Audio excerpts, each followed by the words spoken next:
Welcome back. Welcome back to another episode of the Bench Mob Ent podcast, episode 373.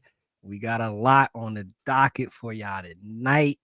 But before we get into that, check with the fellas. How y'all doing? Doing good, man. All smiles over here.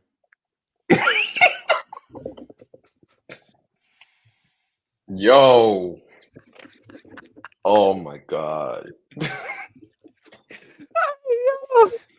That that's crazy. No matter how you're doing, for the most part, you're probably doing better than I am. So leave it like that. Hey, These niggas are all that's smiles. that's an inside joke. If Greg feels led to share that at any point in the coming months, he will share it with y'all. But I'm Tone, Mr. Still Not Worried, your host. We got a special one for y'all today. So before though we get into it, we follow little house rules. Hit that subscribe button, like, share, let the algorithm know that this is great content and this needs to be pushed out to the masses. We trying to be here for a good time and not a long time. No, good time and a long time. For Let's this go. episode right here, we got the Eagles, Super Bowl champs. Where do they rank amongst Super Bowl champions? We're going to be talking about Jalen Hurts. Where does he rank amongst quarterbacks now? Where do you view him? Of course, we're going to break down. It's the NFL offseason. Each week, we'll break down for you a division and let you know some of the things that they need, things that they may have to do in free agency, draft, so forth and so forth. Tonight, we're going to start off with the AFC East. We're going to touch on Bron doing his protest against the All-Star weekend and some of the second half storylines of the NBA season. And y'all know how it go on the bench mob. We might end up talking about some other stuff too. So definitely stay tuned. Be locked in. It's going to be a good one. Starting off, the Eagles, 18-3, tied for the most wins by any Super Bowl champion. Where do they rank amongst Super Bowl winners? And now to set the preface for this, we're talking about in the last century to since 2000. We don't care about the 1947 Packers and Bart Starr. We don't care about Joe Namath. We talking about of this era, 2000s until now. Where do they rank for y'all as Super Bowl champions? I mean, this might be the top spot in the last 25 years. I mean, if you look at it from top to bottom, 2,000 yard rusher, 2,000 yard receivers. On defense, you got Pro Bowlers and All Pros everywhere, basically at almost every position. So, yeah, this was one of the best teams to make a Super Bowl run in the last 25 years. I'm trying to think of the other teams that could possibly be up there, like the that Brady team that came back from 28-3. That team was really good. Uh, that Chiefs first team that had Tyreek Hill and Travis Kelsey and a great defense with I think Tyran and all that stuff. That's another team that could stack up. But I mean, at every position, you can go down the line, like offensive line, defensive line, linebackers, even quarterback. I mean, some of these teams that might be your weakest spot, but Jalen Hurts held his own in this playoff run. So you got to give him credit where credit's due. So um, I guess I'm switching it. They're my top spot in the last 25 years. Hey, you all in my notes because definitely after Greg goes, I'm gonna break it down and see comparing some of those other teams which you mentioned. Who would you rather have? Who would win in a game? Like you mentioned, the 2019 Chiefs, the 2013 Seahawks. We gonna talk about some of those teams, but Greg, the people definitely want to know where you have this Eagles team. Me and Miles were talking before the show started. It's 2,000 comments in. They definitely want to know.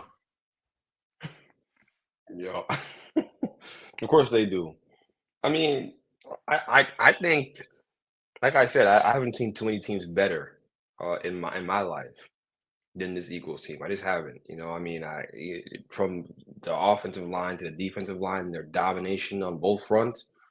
There aren't too many teams in our lifetime that have been that dominant in the trenches. And the Patriots, as great as they were, that's not even really what made them that great. They were really good in the trenches, but it wasn't like they were dominant. I mean, their defensive line, like collectively, won that football game for the Eagles. Like, and they just took the game from the Chiefs.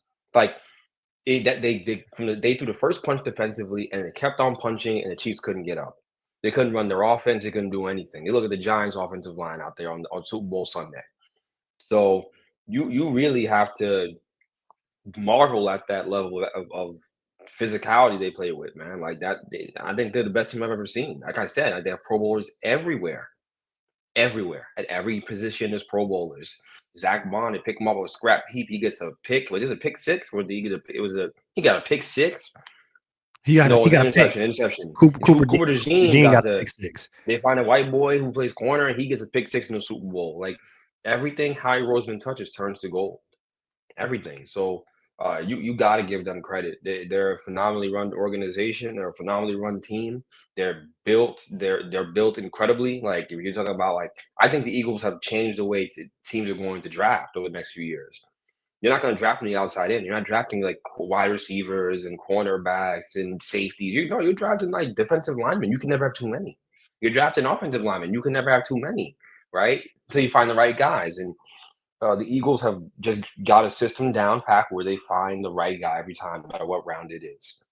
So you got to give them credit. I think they're the best team I've ever seen. I mean, defensively, offensively, just from a talent perspective, with everything they got around their best players, around their quarterback, around it doesn't get better than this. It doesn't. They're phenomenal. So, best team I've ever seen can be taken out of context, but the best built team I've ever seen. Like that's what I mean.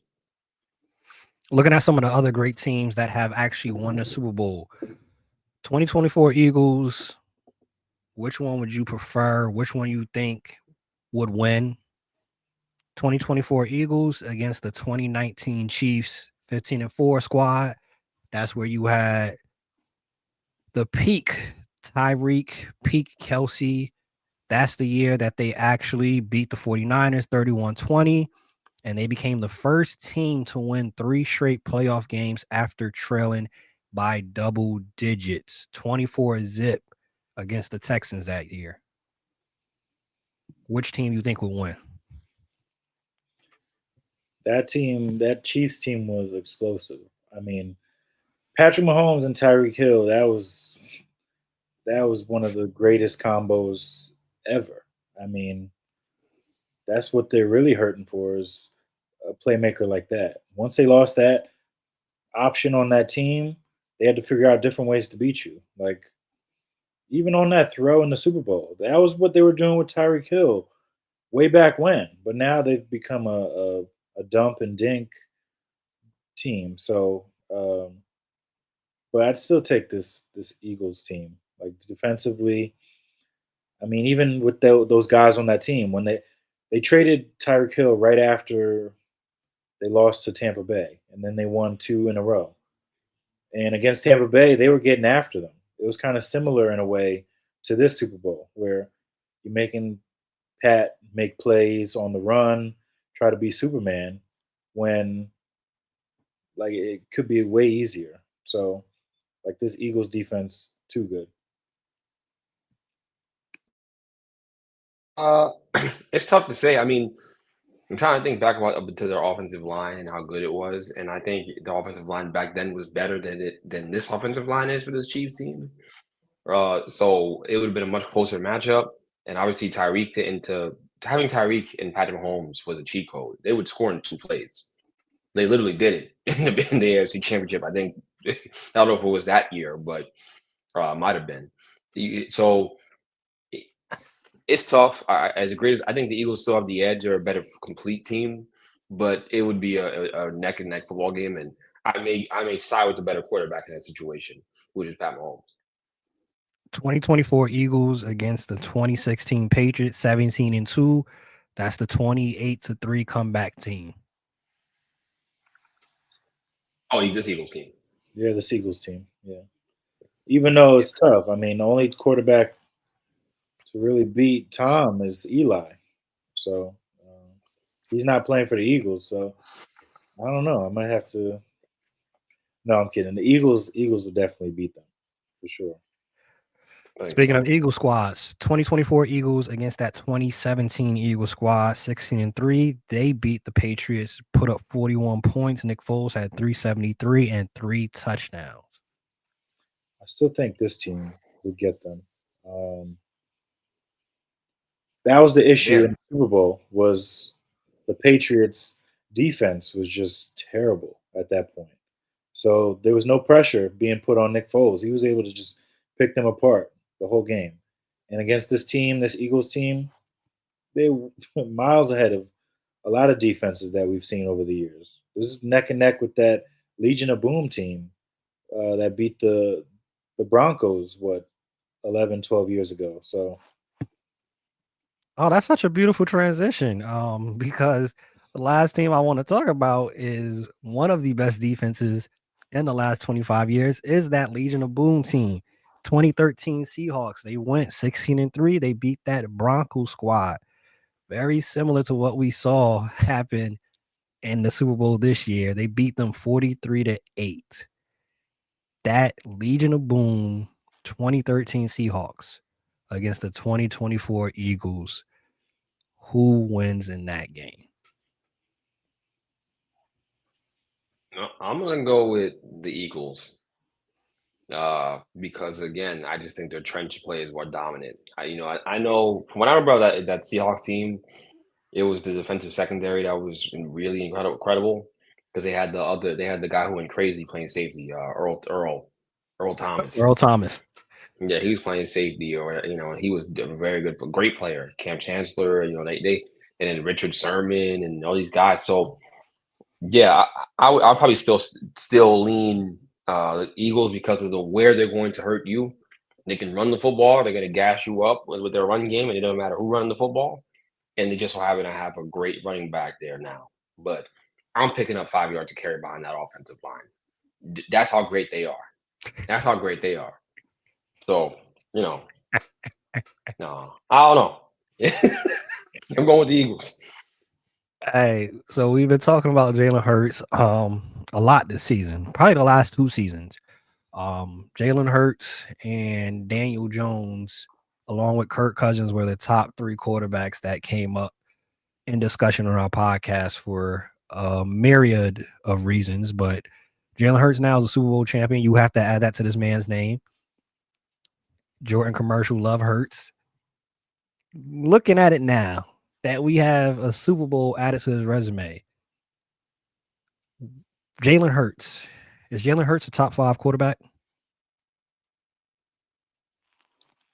no, but I don't think any of us would have said that before the Super Bowl or after. I mean, he still should be in your top 10, top 15 of quarterbacks, in my opinion. I mean, whoever you're naming, they never won. The key here is winning, right? So, I mean, we were ready to put Eli Manning in the Hall of Fame because of 2 playoff runs. That brother was booty in the regular season, but because he beat the great Tom Brady, he's Hall of Fame worthy, which he will get in at some point. Don't get me wrong. Don't come at me, Giants fans, for whatever it's worth. But Jalen Hurts, in his 4th season starting, 2 Super Bowl runs, which Greg's gonna come on and say is because of everything else. Well, we that's the point. You good teams win when they have good players. Like, so you're blaming Jalen Hurts for having great players along with them. So be it. Teams don't win if you don't have pieces on that team. Ask ask Daniel Jones. Ask Josh Allen. Ask some of these other quarterbacks who struggled to get over the hump when faced with a little adversity of having nobody to throw to. So, um, yeah, Jalen, he comes up big in the big games. Outplayed Patrick Mahomes in 2 Super Bowls. So I feel like that should be worth something. Although, hey, Be prepared for those listening online. He's gonna talk the opposite of what I'm saying. Hey, for our listeners and our viewers, this is what I was talking about. You don't never know where we're gonna go. We got a little conversation about Eli not making it as a first ballot Hall of Famer.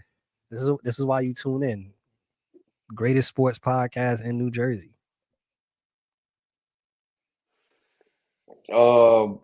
Okay.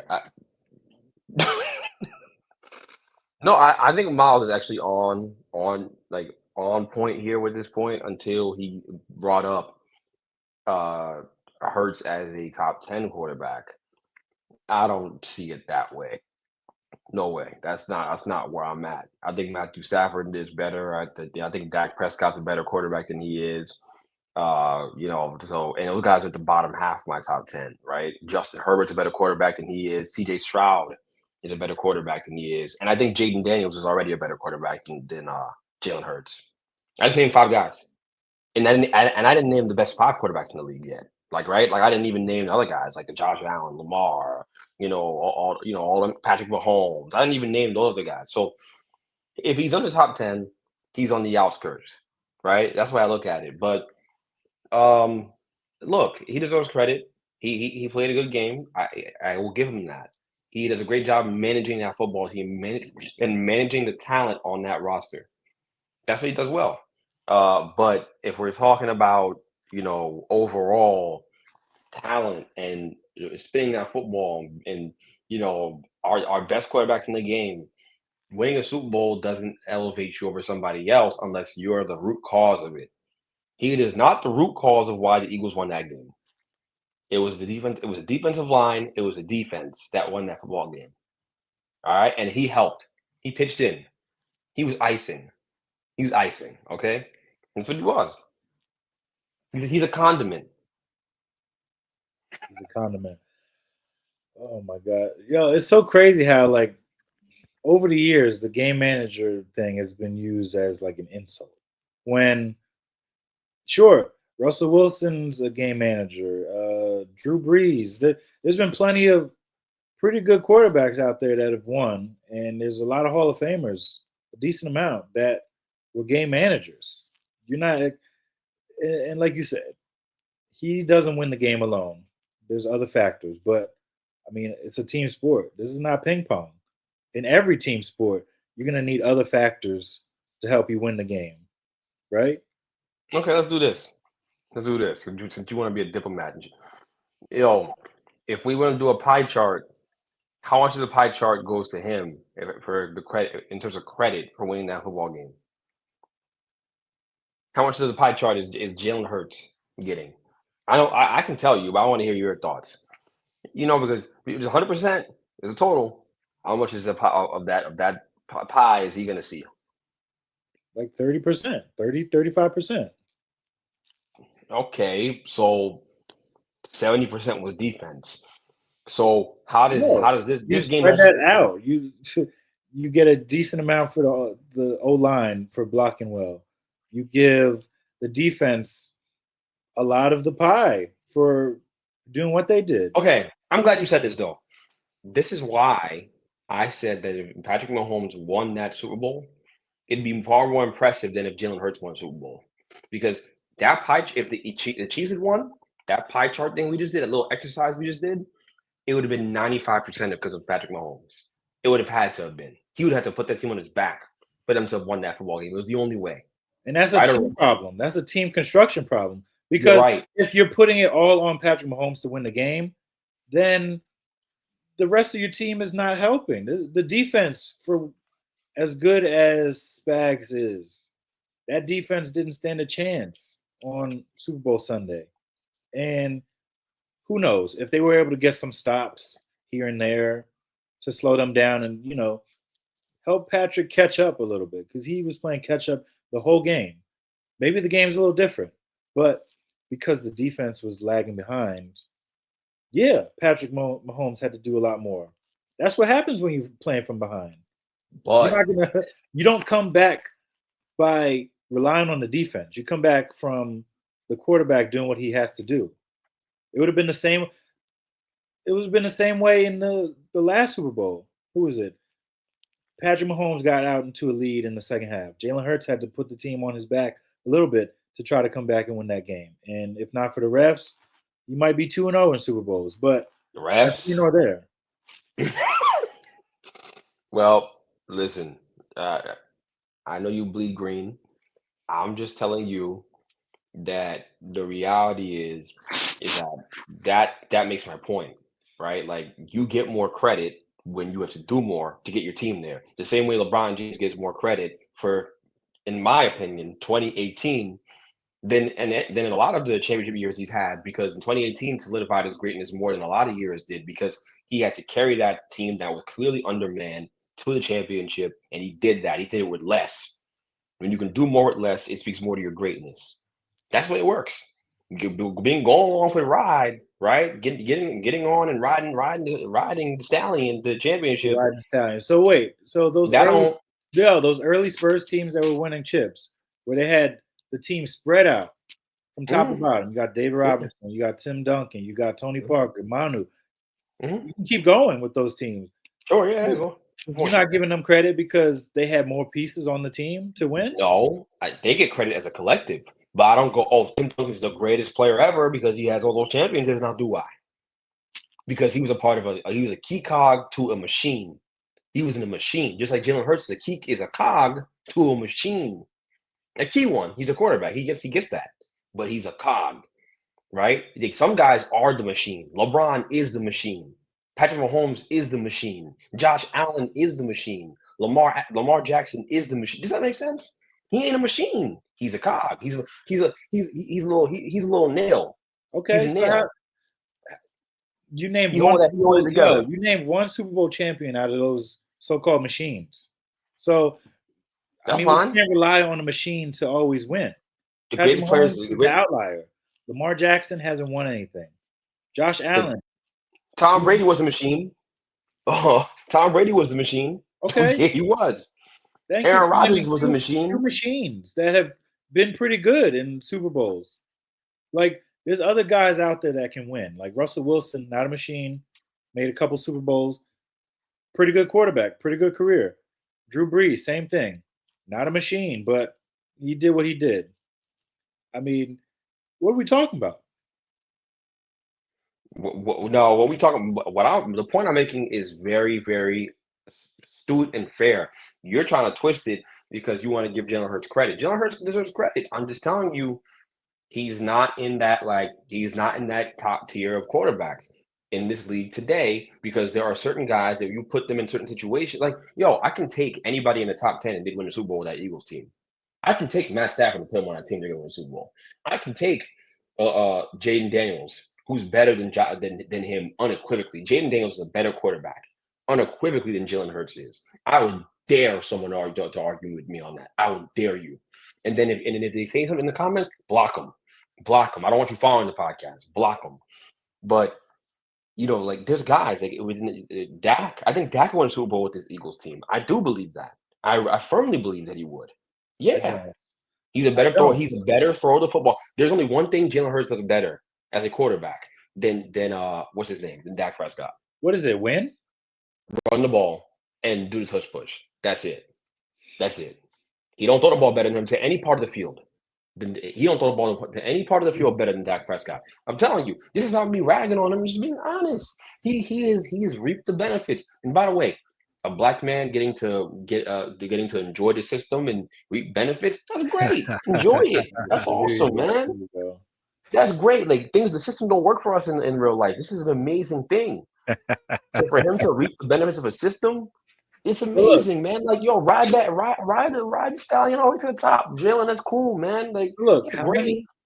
how many guys can be truly successful when every year they have a new coordinator? Oh, I was about to touch on that. So you're saying, we're talking about this. So, okay, Wait a wait. second. 2 years Wait, ago, wait, when he wait, was wait. the front runner for MVP before he got hurt towards the end of the year, that was great play calling. Then you replace him with Brian Johnson, didn't know what he was doing, and now all of a So, sudden it's a real easy person to throw stones at. All of a sudden, whoa, okay. if Jalen is the quarterback you would like me to believe he is, why would that affect him so much? Why would his play be so dependent on the coordinator? You mean the Because guy it's calling the because plays? no, because he threw the ball a ton. Even last year, he did. Last year, he threw the ball a ton. He struggled. He looked bad throwing the football. It wasn't like they weren't throwing it. The Yeah, it concepts may not wasn't. have been No, great. no, I'm not He's saying still that. I'm throwing to saying two it was great a receivers. totally different offense, totally different scheme. Why do you think a lot of people were on the hot seat last year? Offense was awful. Defense was terrible. The Sirianni's offense job was got saved awful. this year because But Saquon had a hold great on. year. Before you do this, the offense was awful in large part last year because Jalen Hurts was not playing well. Yes or no? And then they got the new coordinator this year, and he was not playing well this year either. He started picking up in certain spots, and he played well when it mattered. He was not playing well for a lot of this year throwing the football. Tell me right or wrong with this new coordinator. So we're gonna blame the coordinator. Then let's be consistent. Because I'm telling, look, the No, reality is okay. I'm gonna let you finish. Jalen's cool. Like yo, like we don't got to beat a dead horse here because We're it's not. late. He's hurt. It's it's he's cool. He's cool. Like he's a good player, good NFL player, good NFL player. Is he top? Is he a top 10 quarterback? Is he like? Is he in the gym? Is he even? Is he in the Herbert Stroud stratosphere? Hell no. That's what I'm saying.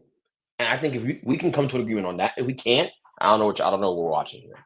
I mean, unless you're from Philadelphia, you're one of those crazy fans eating horse shit in the street. Sorry. Unless you're one of them, then I couldn't see why you couldn't see what I'm saying. That's all I'm saying. That's what I'm saying. I think you see Miles, I nothing to say. Tone, am I I got tone? Am nothing I to say tone? because we've been talking about this for 25 minutes. So I know we got to move on at some point.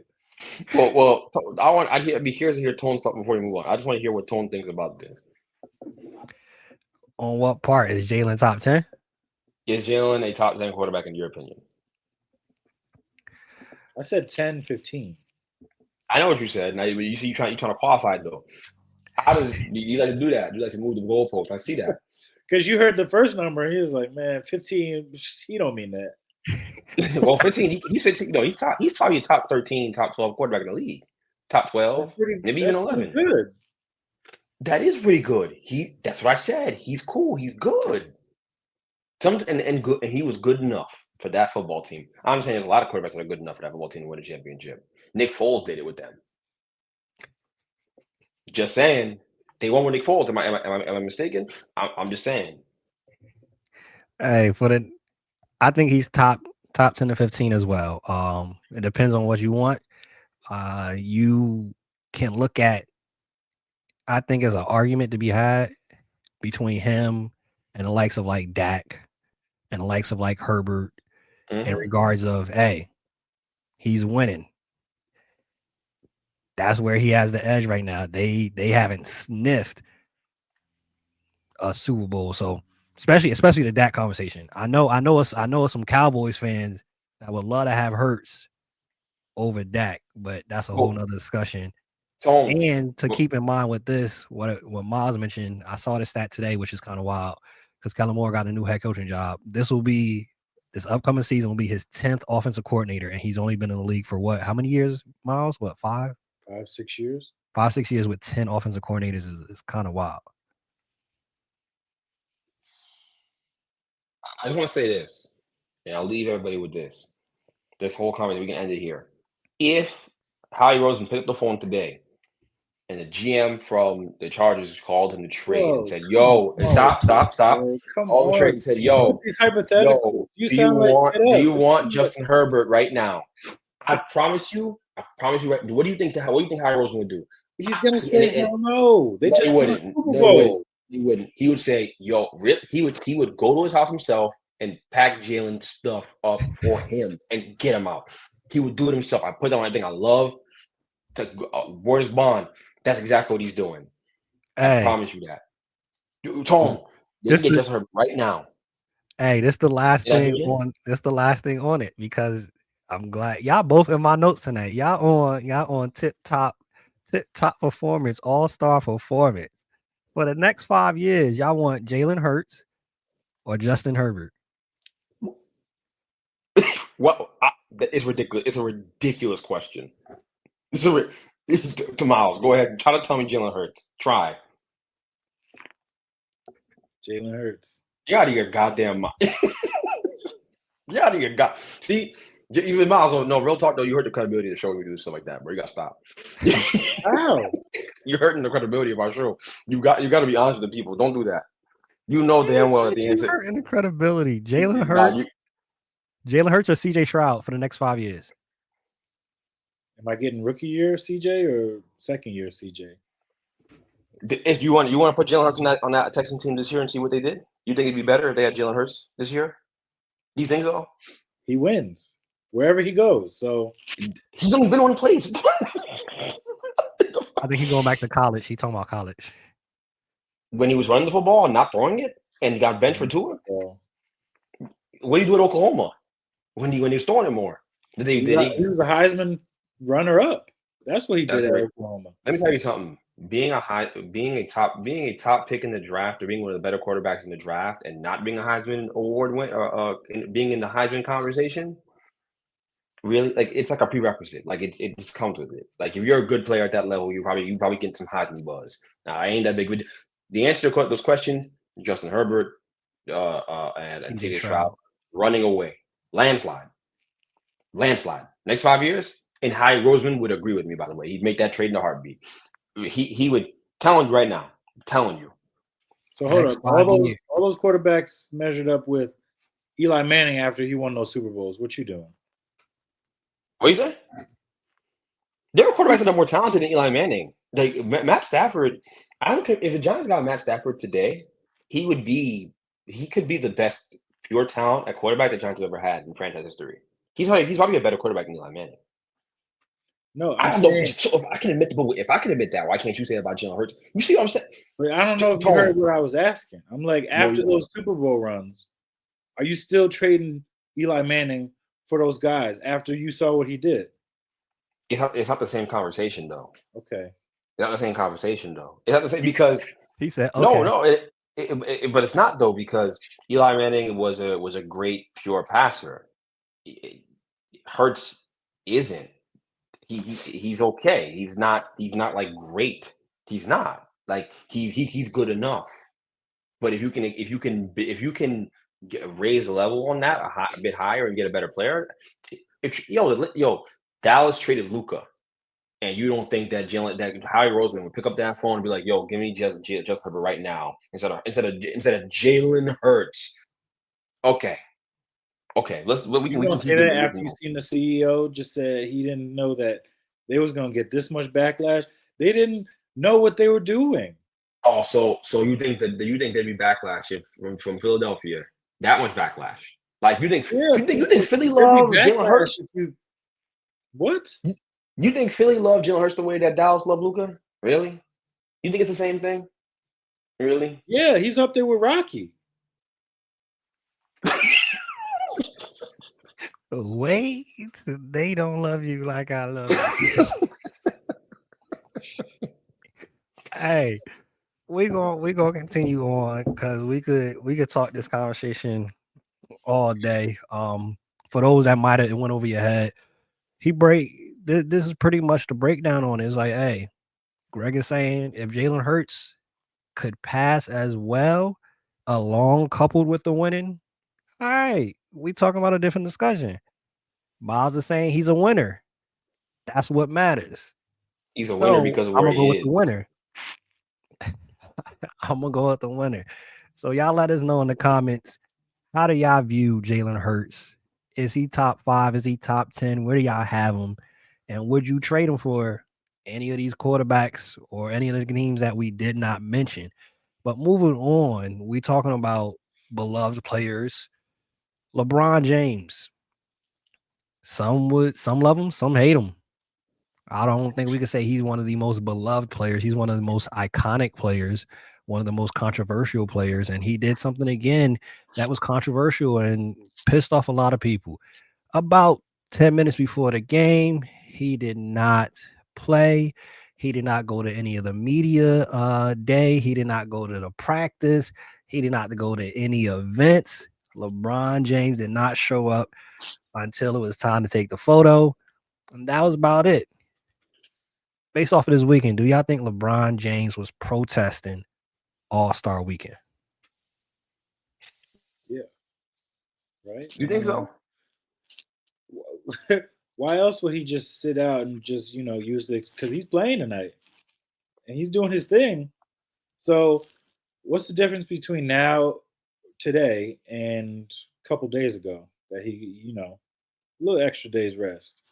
Like he he sees like they said, Adam Silver was going to talk to everybody about let's play hard, let's play hard. Like dog, he doesn't care about these all-star games anymore.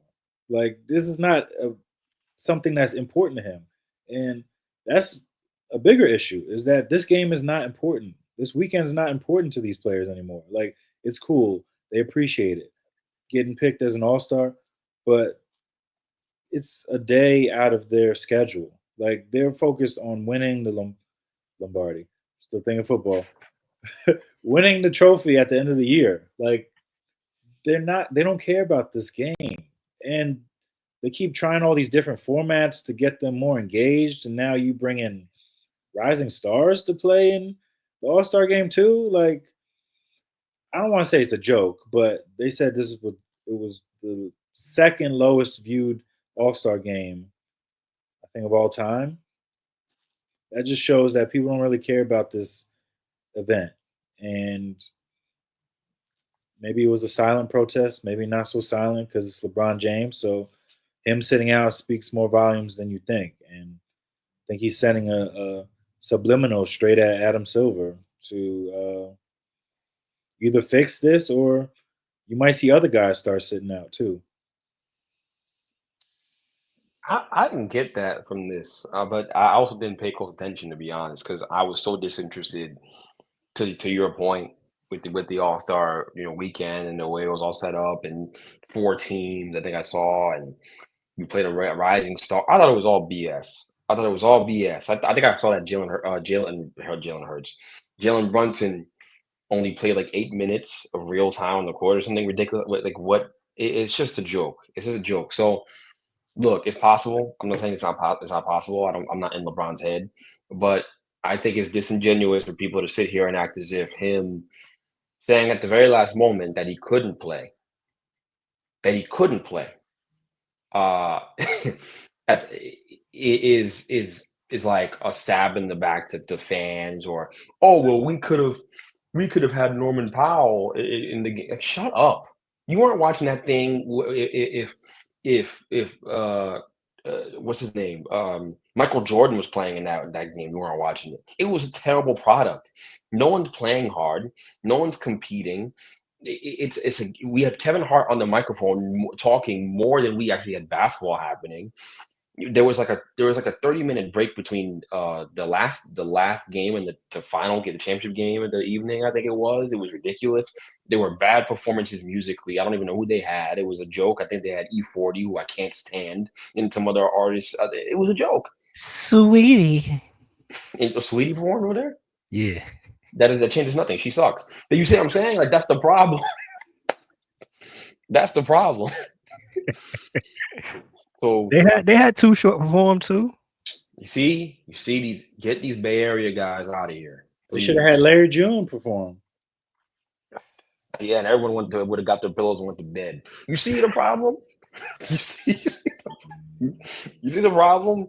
It's a charade. It's a charade. But no, seriously, man. Like I think Brown wanted to play, but he was like at the end, he was like, it ain't even worth it. Like just like what he said. And even if he didn't want to, even if he did, even if he was protesting, honestly, like this just proves how much of the face of the NBA this guy still is. Because had anybody else done this, no one would care. Oh, and by the way, I love when I can come with examples in real time. Anthony Edwards, same thing. Game time decision.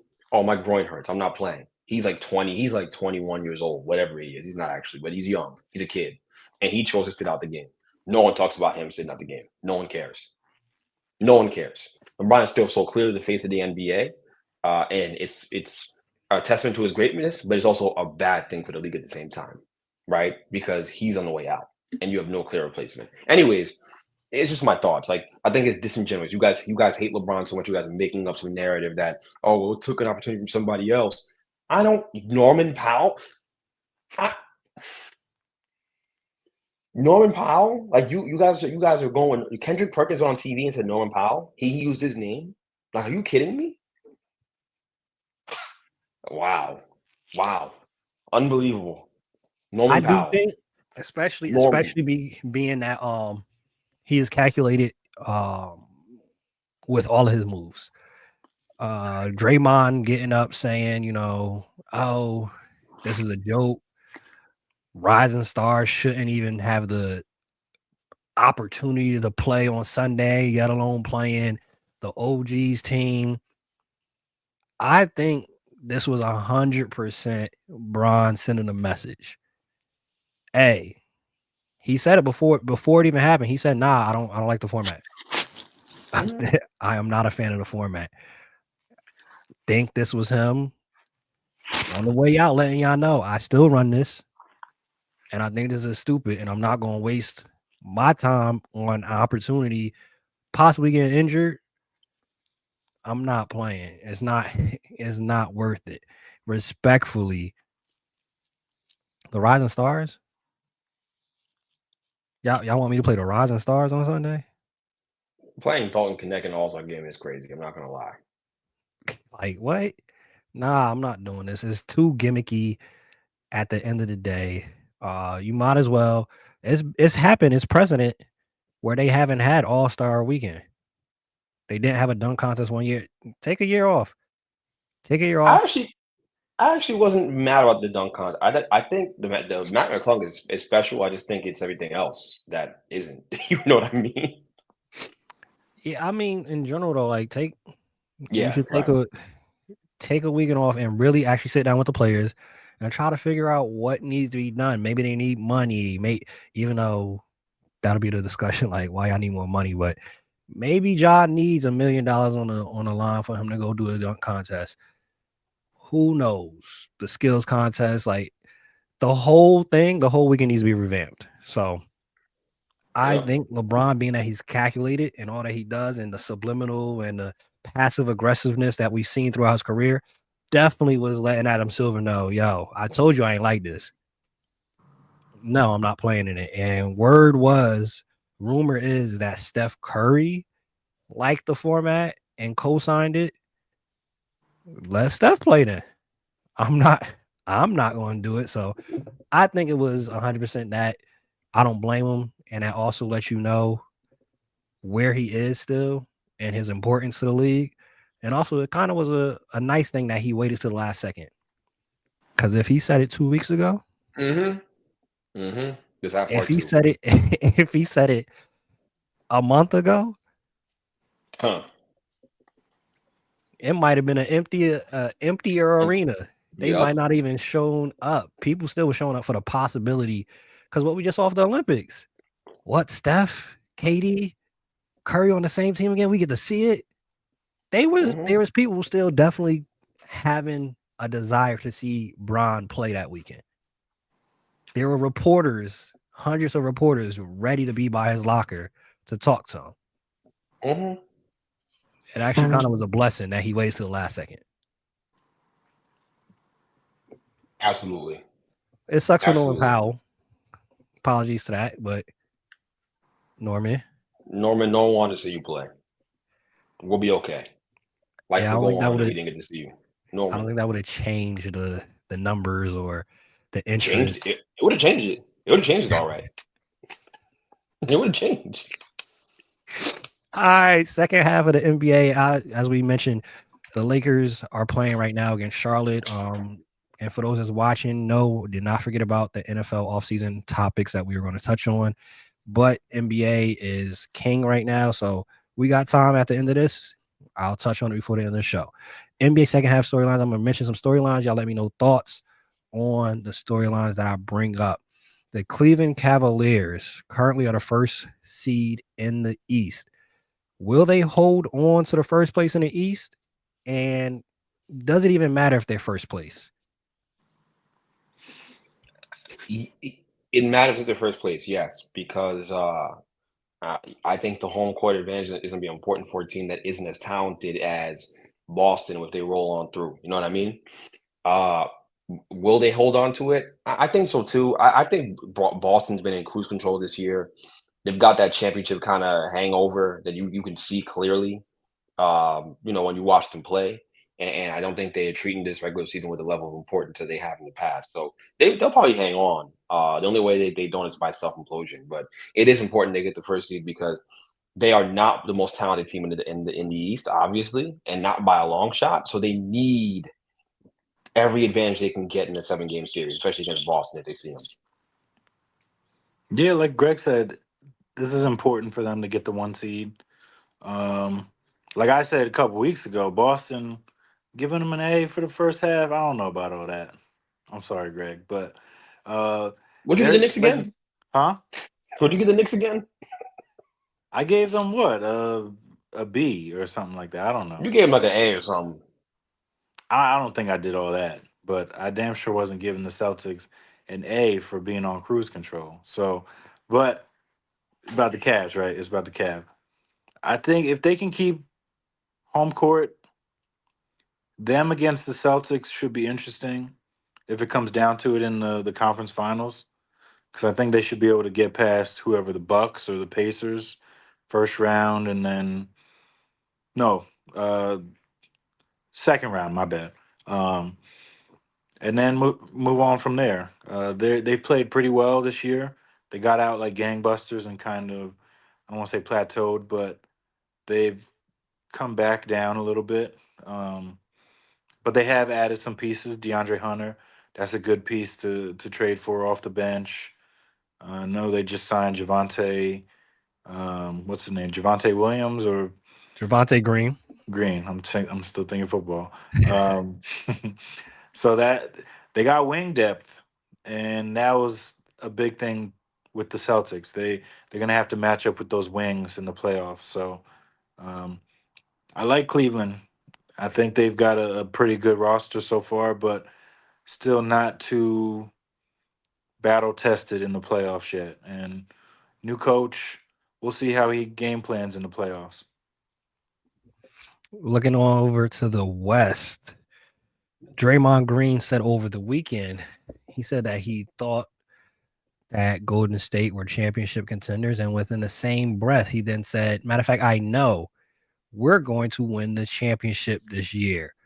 With Jimmy Butler now on the Golden State Warriors, they are 3-1 since he's been there. What is the ceiling for this Warriors team? Playoffs. I mean, I don't think we're expecting them to make a run and recapture history with this duo.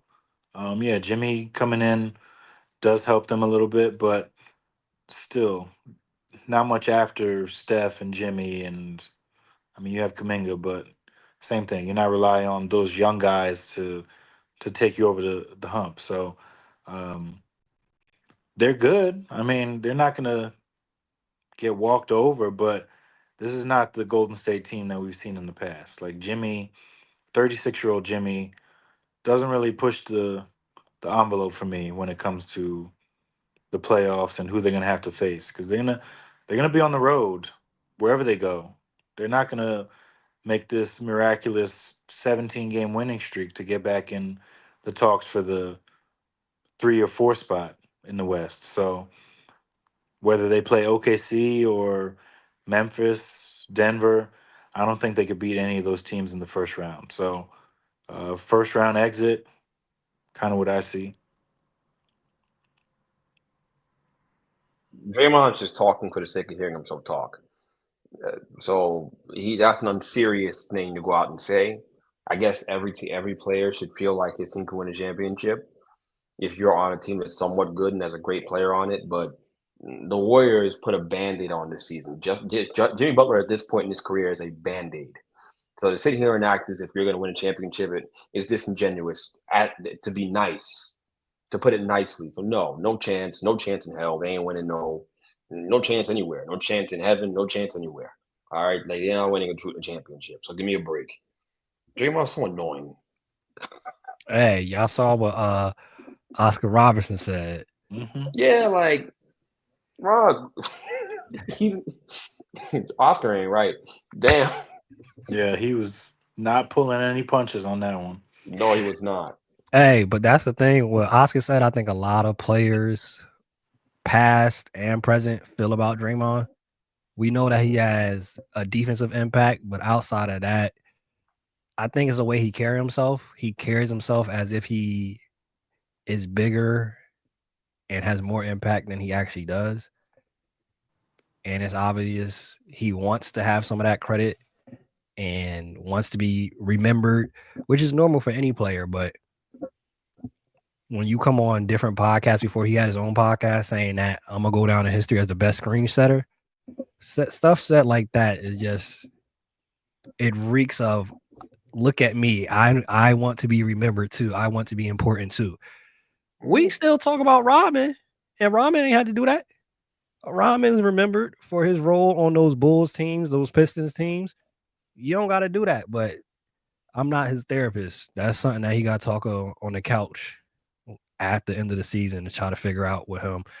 Staying in the West, we see the Denver Nuggets on a run. Jamal Murray seems like he's getting back into a groove. Jokic or SGA ends up winning the MVP. This is the year that SGA gets it. I'm just gonna say that. I mean, he's been best player on the best team in the NBA. Um, that team is really good. They got a lot of pieces around them. So if they can hold this first seed, I think you have to give it to them. But like you said, like Denver, they've won a bunch lately, and they're back in it, third in the West. And Joker's putting up Joker numbers. So voters are probably going to see those numbers and be like, I mean, who else would we pick in this scenario? So sadly, SGA might not get it. He should get it. I hope they get fatigue at some point with Joker the same way they've gotten it with LeBron, but that doesn't always happen with certain people. Certain people. I think. I'm sorry, LeBron had a dunk for the ages just now. He's 40. That you guys will see it. Yeah, I think SJ gonna win the award. Not and look, I think Jokic has a legitimate case, a very legitimate case to win it. Um, but they're not so undermanned that he should win it under these circumstances, right?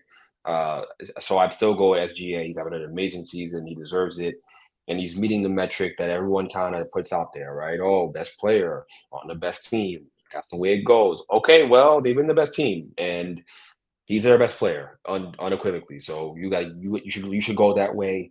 There's no award on his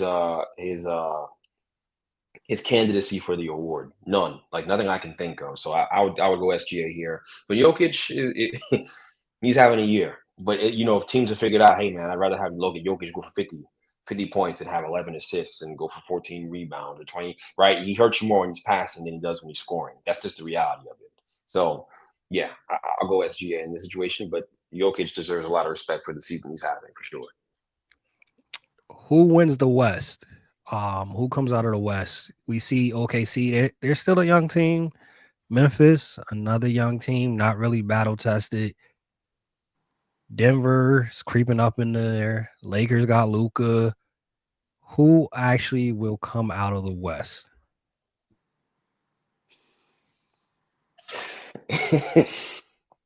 I'm gonna give you the opinion that is gonna seem unpopular here with some people, but I'm gonna tell you that I think the Lakers are gonna come out the West, man. I really believe it. I think they've got enough. I know it's the year one and really a half a year experiment with Luca so far, but they're gonna gel together. I think those two guys, they have enough to get it done, and I trust, that with Luca's gonna get going and become like the supernova kind of like force he is as an offensive player. He'll get back to that level as he plays more basketball, as he gets more in the swing of things. And you combine that with LeBron, who just, I mean, he told the media that he was energized because of the Luka trade, but you can see, I mean, the dunk he got tonight, you can see he believes he can win a championship. Like he sees a fifth one in his grasp. And a motivated LeBron James, in our history, just in our lifetime, when we see that guy, it usually results in a trip to the finals. So they have enough pieces defensively. They have enough pieces offensively. I like Jackson Hayes enough. I think they can get by patchwork with this center situation. I do think they can. It's not ideal, but they can. So I'll go with the Lakers. I like them in a matchup with anybody in the West. To be honest, the only team that really scares me the most is actually Denver. It's not actually OKC. It's Denver. And OKC is a very good team, great team. Denver scares me more because Jokic can hit you exactly where it hurts when they have a problem with their center play, and he's gonna go right at those centers. But I still think they can pull out a series with all the wing defenders they have, the offensive scoring they have, that output. I think it'll be too much for these teams to handle in the West, as long as they can stay healthy. Well, LeBron was so fresh because he was load managing this weekend. But yeah, See, the here you team's go. definitely they got a shot. I like OKC though to make it. I think after what happened last year, the way they bowed out of it, and now you got a year with this core, and you bring Chet back into the fold after the injury. I mean, defensively, they got mismatches everywhere, and offensively, they got mismatches everywhere. So, like Hartenstein coming in, that was their biggest issue last year. Was the rebounding, was the toughness down low, and I think he's helped immensely with changing that for this team. So, I think in the playoffs, I mean, Hartenstein shown it last year. He's real unselfish. He'll get dirty with it, and he'll talk his trash too. Like he's not going to back down. Like this is a young team still, so they could easily bow out in the second round or something like that. But you bring in some toughness, and things can change a little bit. So I know Shea is a year older, coming off the Olympics too does help too. Seeing how devastating that was for Team Canada, I think that'll help him in this year of growth in the playoffs as well. So I like OKC making a little run to the finals here. OKC making a little run to the finals, playoffs, all around the corner, second half. Speaking of playoffs, speaking of championships, we're gonna end off with this. We're not gonna touch on the whole AFC East. We're gonna give you one team that we're gonna touch on real quick for y'all. The New England Patriots. They got a new coaching staff over there, Mike Vrabel. I'm gonna give you this stat, which is wild. The Patriots have $121 million in cap space this offseason with the fourth overall pick. Can the Patriots build a playoff team around Drake May? Yeah. It's a little tougher because the AFC's got a gauntlet of quarterbacks. But yeah, like this kid showed promise in his rookie year. And that's with a roster that was hurting for talent. And the offensive line needs a lot of help. So hopefully they go out and shore that up. So he's not pulling in Andrew Luck in 4 or 5 years. And then get him some weapons. Like T. Higgins is out there. You can draft Travis Hunter. He'll be available. That's a weapon that you can get in the draft. So there's a lot of avenues they can take. Vrabel's a really good coach in this league. I mean, he was able to make a AFC Championship game with Ryan Tannehill. So that speaks to his ability to coach. Um, but yeah, I think this is not going to happen overnight. You got to build the foundation this year, and then maybe next year is when you really strike. But that's a lot of money. That's a lot of money. And then the salary cap just went up a pretty decent amount. So you're getting more money on top of that, too. Yeah, as a Jets fan, it stinks to see that they they got their quarterback and all this money because that's the ideal situation is to have your rookie quarterback in place, have all the money in the world to spend on him and build around him so he's, you know, you win, you try to win on the rookie contract because once he has to get paid, the contracts are not you're tugging at him a little bit. You can't really give out contracts like that as much unless you're the Eagles. So Yeah, they got something going on over there. Yes, they can build a championship contender around him. I think Miles made a lot of good points, obviously. But the real question is, will they? Like, are they going to be able to? Right? Are they going to make smart decisions as a team in front office? Are they going to identify the right talent? We'll see. I'm still skeptical about that. Obviously, you would have loved to have gotten a chance to get T. Higgins, but obviously, the Bengals have other plans. They're trying to keep Joe Shiesty happy. So we understand that obviously and why they're doing what they're doing, but they're going to have to go out there and draft, the offensive talent to put around Drake Bay to help him out, right? As great, he's the kind of guy. And this is like a bold statement. We had this conversation about Jalen Hurts earlier, and these other guys in the NFL, but he's one of those machine guys. Like he's a machine. Like I really believe he's that talented. I think Jaden Daniels and Drake May are machine guys, definitively. I really do believe that. And I know Drake May didn't show us as much as Jaden Daniels did, but I truly believe that he's the kind of guy that he can. Your whole system can orbit around him, and as long as you have him, he can be the one constant thing. He's going to grow into that stratosphere.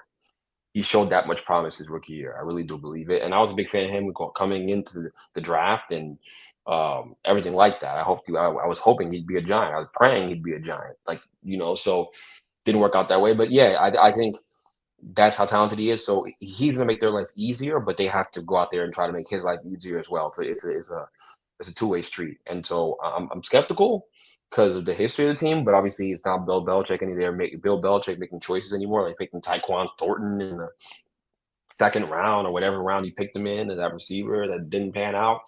It's time for them to start getting some real talent at the receiver position, at the running back position.